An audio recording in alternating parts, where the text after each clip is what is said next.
সুনামগঞ্জ সিলেট মহাসড়কের দুই পাশে অবৈধভাবে দখল করে গড়ে ওঠা দোকানপাট উচ্ছেদ করলেও আবারও দখলে নেন দখলদাররা।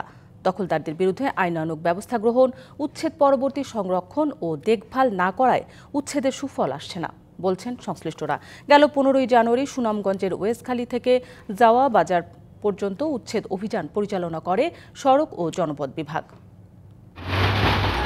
প্রতিবছর এমন আয়োজন করে সড়কের দুই পাশে অবৈধ দখলদারদের উচ্ছেদ অভিযান নামে সুনামগঞ্জ সড়ক ও জনপথ বিভাগ।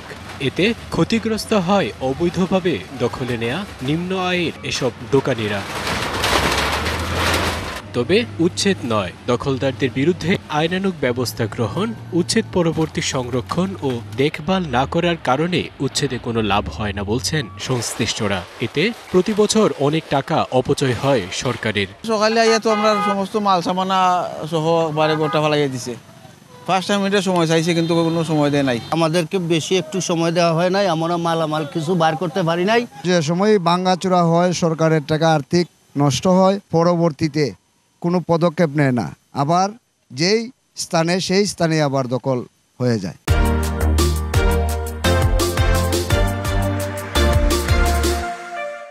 এদিকে শ্রমিক সংকটের কথা জানিয়ে দায়িত্বশীলরা জানায়, উচ্ছেদ পরবর্তী রাতের আধারে আবারও দোকানপাট নির্মাণ করার কথা। আমাদের শ্রমিকের পরিমাণ কম, আমরা যতটুকু চেষ্টা করি বাধা সৃষ্টি করি, তারপরেও রাতের আধারে অবৈধভাবে করে, আর এরকম অবৈধ করার পরে আমরা উচ্ছেদ কার্যক্রমগুলো হাতে নিই।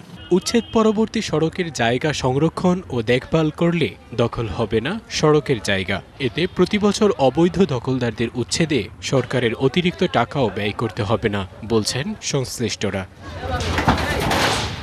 DBC news desk.